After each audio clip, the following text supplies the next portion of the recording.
Hi guys, just wanted to first say before I start this video, I am really sorry that I haven't done more voiceover work, and I have planned to do quite a lot, but I've been getting into Harry Potter recently, and it's going to tie into what I want to talk about today, so yeah, I'm basically really sorry. But in any case, let me get on with telling you about this really weird coincidence that happened about 4 weeks ago. So I started playing Hogwarts Legacy at the end of last year, December. And during that time, I was also finishing rewatching all of the Harry Potter movies. By the time I had basically started playing Hogwarts Legacy, I had started rewatching the films again. And because I had started to rewatch the films, I had basically no remembrance or insight into anything that had happened in the later movies. And because I'm quite a creative individual, as you guys all know, I actually wanted to create a name from the Harry Potter lore names and use it as the name for my new character in Hogwarts Legacy.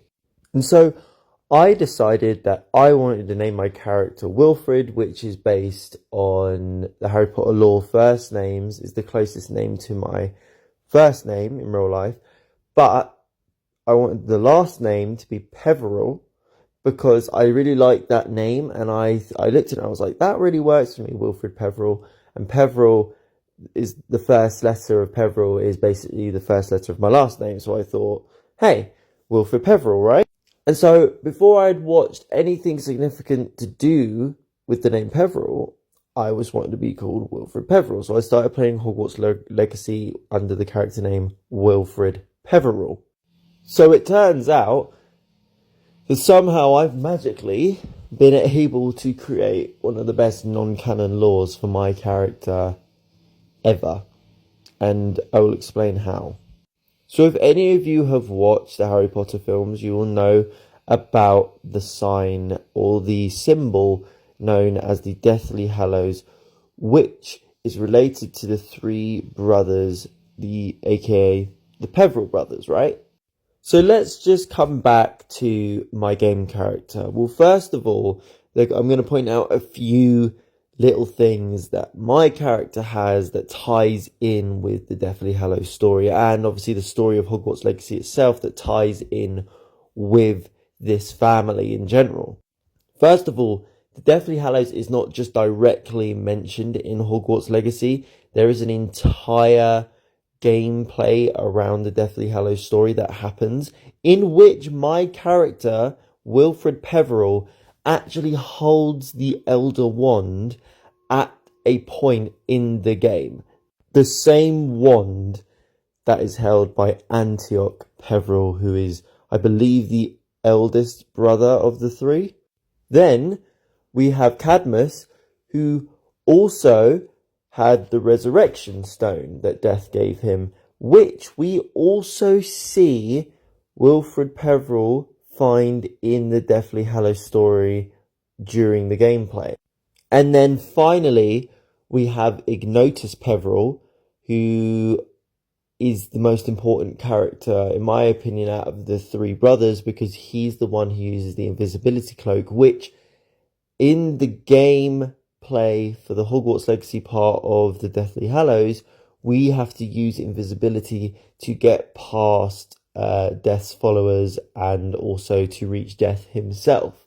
So all of that is integral to Hogwarts Legacy's story, right? But here's where things get really strange, because again, I made this using the name Peverell without even knowing about the Peverell brothers at this point. But it turns out, in that same regard, the character that we're given, regardless of if we would have been named Peverell or not, the story is specifically based around a 5th year that joins Hogwarts with the power to use ancient magic. And so, being that you're allowed to use ancient magic is one thing, right? But here's a weird coincidence that I use the name Peverell. Each of the brothers were gifted with a certain type of magical ability or a magical object. And in our case, for the whole gameplay, for the entire game and the story, our character is given the use of being able to see ancient magic. However, we also need to talk about the fact that when Ignotus was ready for death, he passed on his cloak of invisibility to his son, who is not named on a first name basis in the movies, or as far as I can find it anywhere else. He's just known as the son of Ignotus Peverell.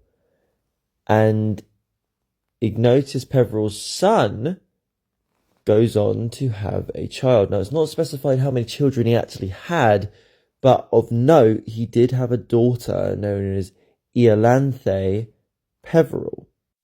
Now, you're probably going, okay, but what does all of this mean? Why does Ignotus Peverell's son matter? Why does Iolanthe matter? And so there's something so insane about the coincidences between my character's name and the characters that are going to come up now, especially one very noteworthy character. So Iolanthe was born from Ignotus Peverell's son and married a man by the name of Hardwin Potter. So Hardwin Potter is the son of Wilfred of Stinchcombe. And so what that means is Hardwin Potter is the founder of the Potter name, since he changed his last name to Potter. So as you go down the line, we get to Harry Potter. And this is where things get significantly strange. Harry is a direct descendant of not just the Peverell family, but of Ignotus, Cadmus, and of Antioch, which means Harry is a direct descendant of the Peverells themselves. But here's where things could get even weirder. Because Ignotus's son was never named and it was only known that he ever had a daughter, on his daughter's side, the Peverell name died and the male heirs were lost, essentially. And what that means is that everyone there, of that name, Peverell, as a male heir, or was thought to have died out due to the fact that the name was changed from Peverell to Potter. However, what if, by chance, and it was stripped from the records, that ever since Ignotus's son was born, Ignotus's son also had a child of male or female heir that carried on the name of Peverell. Here's another strange coincidence. Obviously, because of the customization options in Hogwarts Legacy, due to, I think, skin colour and hair colour and other situations, the game never fully addresses who your parents are. It never explains where they were or what even blood relation they are, whether they were muggles or whether they were half-bloods or pure. And so with that freedom, it's very, very, very ideal to say that Wilfred Peverell, or my character, essentially is a first-line direct family member of the Peverells that is continuing the legacy of the Peverells that is now being written into the books. And not only that, but he joined so late on in Hogwarts that it was very rare that anyone would have known of his actual existence as a Peverell family member until now. Also, another strange coincidence is that Harry, initially with his traits, especially with how good he is with beasts, is a likely member of the Hufflepuff house. And the house that I was chosen into from the Sorting Hat in real life, and the one I used for Wilfred Peverell, was Hufflepuff. So Wilfred Peverell, in the story as a character, also goes through a lot of the same kind of traits that Harry has in Harry Potter. So I think, needless to say, whether it is canon or not, having my character coincidentally having the same last name as a part of the gameplay, and also having a direct lineage with Harry Potter, is just an incredible way for that game to play out in my head, but also when I was playing, and I just wanted to mention it, and I just think it's such a cool idea to have a character that I had no idea was going to be named that way, and have no idea of what the story was going to be until now. So yeah, absolutely brilliant. And as always, guys, if you did enjoy this, please do give me a follow.